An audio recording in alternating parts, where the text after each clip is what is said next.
Are you considering a contract for deed? Be aware of the hidden downsides.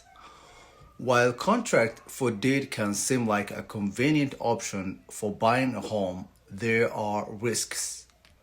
So one major downside is that you don't actually own the property until the contract is fully paid. So this means you have limited legal rights that you could lose investment if you default on your payment or breach the contract. So don't let this pitfalls of contract for deed catch you off guard.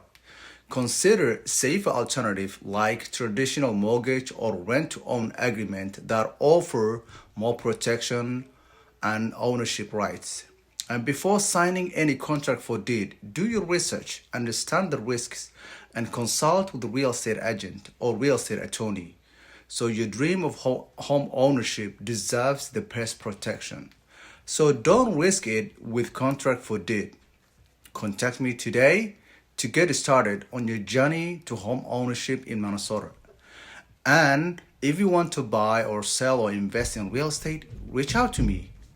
And also, if you want to learn how to analyze properties and buy your first rental, give me a follow. And join my live on TikTok on Monday to Friday at 1 p.m. Central Time. And thank you for watching. See you next time. Peace.